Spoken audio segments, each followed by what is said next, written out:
হঠাৎ করেই ভি কিন্তু লাইভে চলে আসছিল। তো যখনই বিয়ের মন খারাপ থাকে তখনই ভি লাইভ শুরু করে দেয়। তো আজকের লাইভে কী রিভিল করলো, কী ইনফরমেশন দিল, আর নেক্সট ইয়ারে কোন কোন জায়গায় কনসার্ট করবে, আমাদের পার্শ্ববর্তী দেশ ভারতে কনসার্ট করবে কিনা সেটাও বলেছে। সো আরও অনেক ফানি ইনসিডেন্ট আছে, তোমাদেরকে বলার চেষ্টা করব। অবশ্যই আমি একটা মেল ভয়েস দেওয়ার চেষ্টা করব, তোমরা একটু বুঝে নিও। বিয়ের বলা প্রতিটা কথা আমি সুন্দরভাবে বাংলাতে বুঝিয়ে দেওয়ার চেষ্টা করব এবং বলার ট্রাই করব। চলো শুরু করা যাক। আজ হঠাৎ করে লাইভে এসে আড্ডা দিতে মন চাইলো, কোনো প্ল্যান ছাড়াই, শুধু আর্মিদের সাথে একটু সময় কাটানোর জন্য।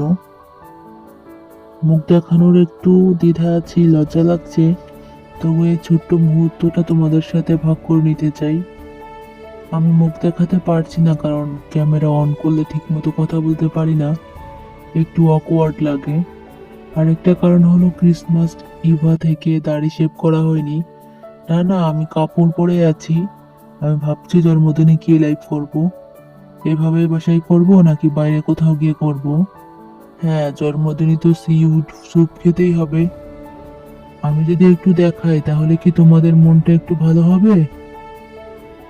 জানি না আমার মুখ কেমন দেখাবে। যাই হোক এইসব কথাই কিন্তু বারবার করতেছো তোমরা কমেন্টে। তোমরা সবাই ক্রিসমাসে কেমন করেছো, কি করেছো? তোমরা আমাকে পাগল করে দিচ্ছ, ফেস দেখাও বলে আবারও কমেন্ট করেই যাচ্ছ। তোমরা তো জানো আমার দাড়ি রাখতে ভালো লাগে, তাই না? কিন্তু যেটা লজ্জার, দাড়ি দৈর্ঘ্য আর কল্পনার মতো হয়নি। এভাবেই শুধু একটু দেখো, ক্যামেরা অন করেই আমার মনে হয় একটু ঠিক আছে। আমার দাড়ি এত লম্বা হচ্ছে না কেন?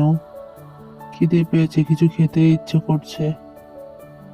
বন্ধুদের সাথে বাইরে খেতে যাওয়ার কথা ছিল, কিন্তু আমি ঘুমিয়ে পড়েছিলাম, এখনই উঠলাম। ওরা বললো সেখানে খাবার নেই, তাই আমি যাইনি, বাসায় থেকে গেলাম। ফ্যান ক্যাফেতে একজন আর্মি লিখেছে, সে আগে স্টুডেন্ট ছিল, এখন বড় হয়ে কাজ করছে। এটা আমার কাছে খুবই ফ্যাসিনেটিং লেগেছে।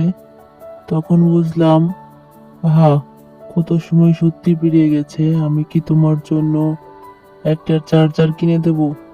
তুমি জানলে কিভাবে আমার ব্যাটারি এখন 4%? ইন্ডিয়ান আর্মিস, নেক্সট ইয়ারে দেখা হবে। ব্যাটারি এখন 3%।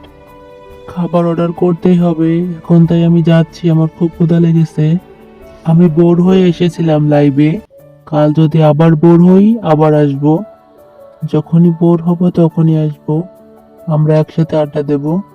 আমি এমন কন্টেন্ট করতে চাই যেখানে আমি আর আর্মিস একসাথে সময় কাটাতে পারবো।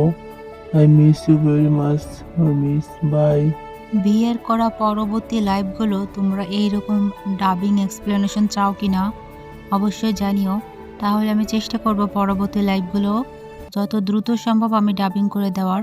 যদি তোমাদের ভালো লাগে তাহলে, না হলে করবো না। অবশ্যই কমেন্ট বক্সে জানিও তোমাদের মতামত। থ্যাংকস ফর ওয়াচিং এভরিওয়ান, আল্লাহ হাফেজ। কমেন্ট বক্সে কেমন হয়েছে অবশ্যই জানিও, আর সাবস্ক্রাইব এবং লাইক করতে ভুলো না। আল্লাহ হাফেজ।